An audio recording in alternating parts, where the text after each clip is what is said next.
Okay, can we do the planes thing now? Oh, sorry. That doesn't make any sense unless you've been listening to all these videos in order. You see, I had this plan to make July Great Plains Month for the channel. I already did a general episode on world building. It did pretty good. But then Pointy Hat and Jenny D came up with this idea to do Kraken Week. So I got distracted. Imagine that. Me distracted. I'm Lewis Nichols, if you didn't know. I'm cutting down my intro time, so that's all you get. Just a name.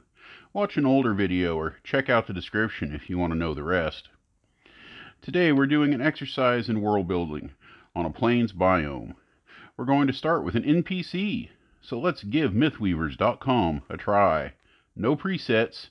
Hit that button and... Hello, Alexander. He's a half-elf, kind of strong, kind of smart, and kind of charismatic. He has 4 languages, which we'll probably work with later. He's also got a lot of crafting skills, which it doesn't seem to be real helpful.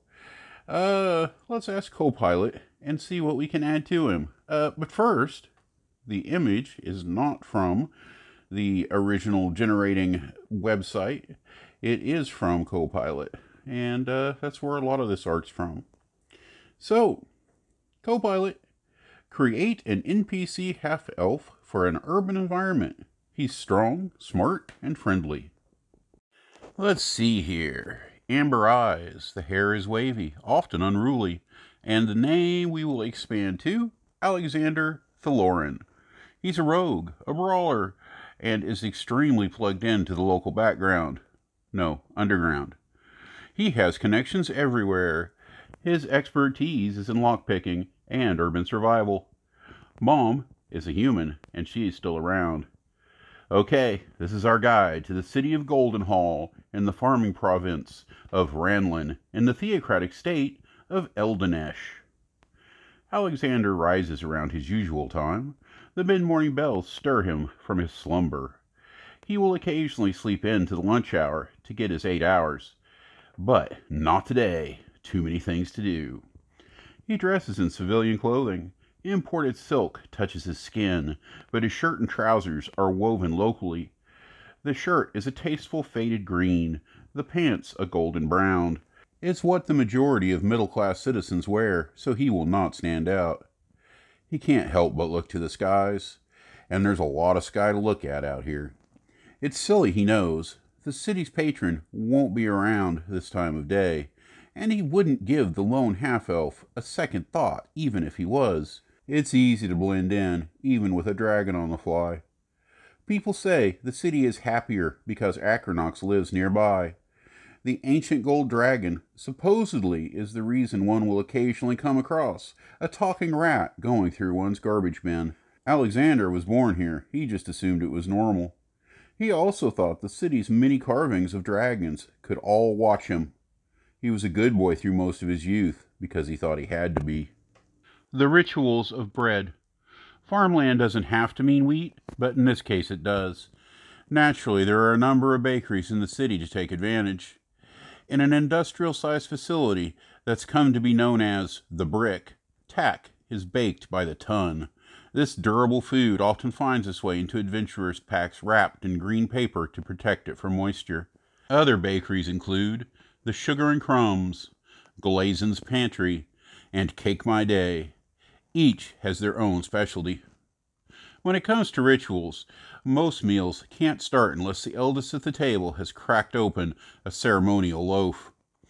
Cake is a common treat, but they aren't as sweet as we're used to today. My personal favorites are the cheesy breads. Again, this is not stuffed crust pizza, but for taste buds unspoiled by processed foods, you probably are going to think that it's pretty good. Oh yeah, and there is definitely a statue of a loaf of bread in town. Life is weird, and this is fantasy. Embrace it. The Crimson Plumes. Alexander is at home when it comes to the Parade District, a colloquial term referring to Goldenhall's equestrian district.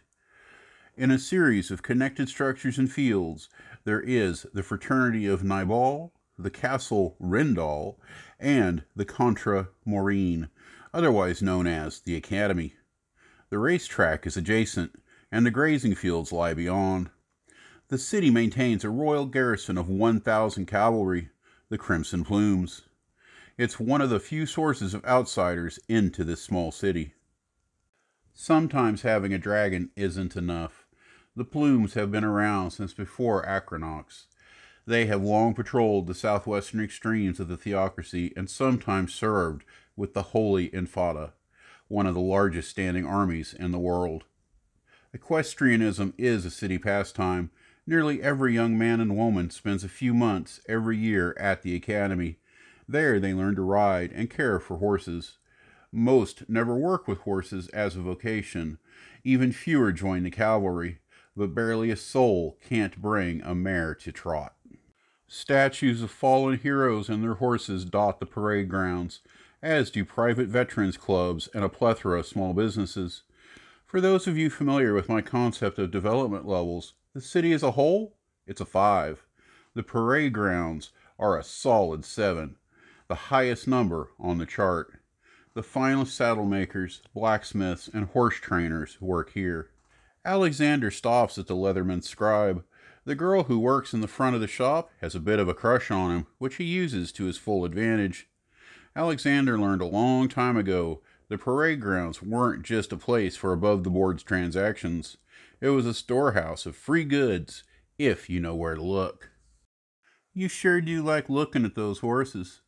She caught him gazing out of the window again. The livestock did look good, but so did the stack of crates at the small warehouse across the street. After a week in storage, the guards were getting bored, and a thief's best friend was a complacent watchman. The sport of falconry. Among the pastimes of the city, the rich engage in hunting rodents by falconry. They make a competition of it, with small crowds coming out to watch the city's elites. The skills occasionally translate into more useful activities, but really it's just for fun. Even never having seen the Grand Cathedral, one would know the goddess Araway is important to the city. Many a doorway and signpost bear the sign of wheat stalks tied together and hung by a green ribbon. It's such a common show of reverence, street vendors sell the totems for a few copper pieces. Many other shops sell them at higher levels of quality. Banners can nearly always be seen hanging from windows, poles, or strung across the streets.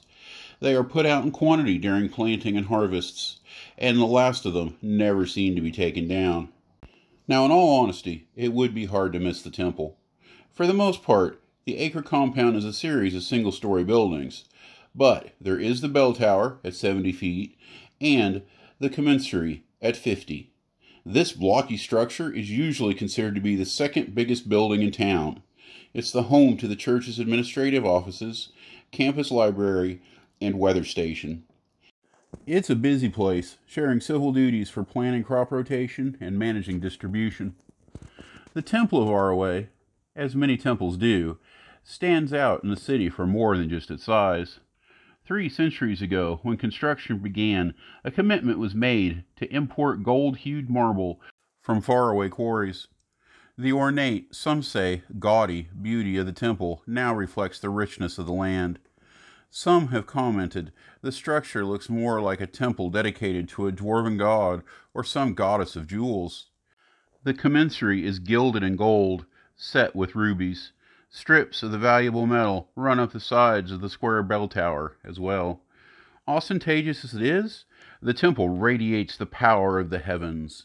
Land for hundreds of miles is up to 100% more fertile than it otherwise would be. Between run-of-the-mill fantasy blessings, skilled labor, extensive planning, and the magic of the temple, the lands surrounding Goldenhall are some of the most fertile in the world. For Alexander, it's a place of mischievous acts.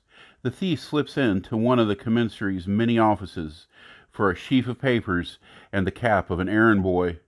With this cover, he walks deliberately up to the restricted 3rd floor. His steps portray such confidence no one dares to ask his business. When he does spot an official who might think quick enough to thwart him, he slips into an office and engages the workers there in meaningless conversation, giving the official time to leave the floor. At the end of the hall, he enters the dispatch room. Alexander hands over the sheaf of papers and argues with the clerks over their contents. Annoyed, he leaves, no one noticing that he's gone with twice the papers he entered with. Recompense Day. One of the minor holidays in the city is the winter celebration of Recompense Day. The day was established when the original finance loan for the Temple of Araway was paid off after 2 centuries of repayments.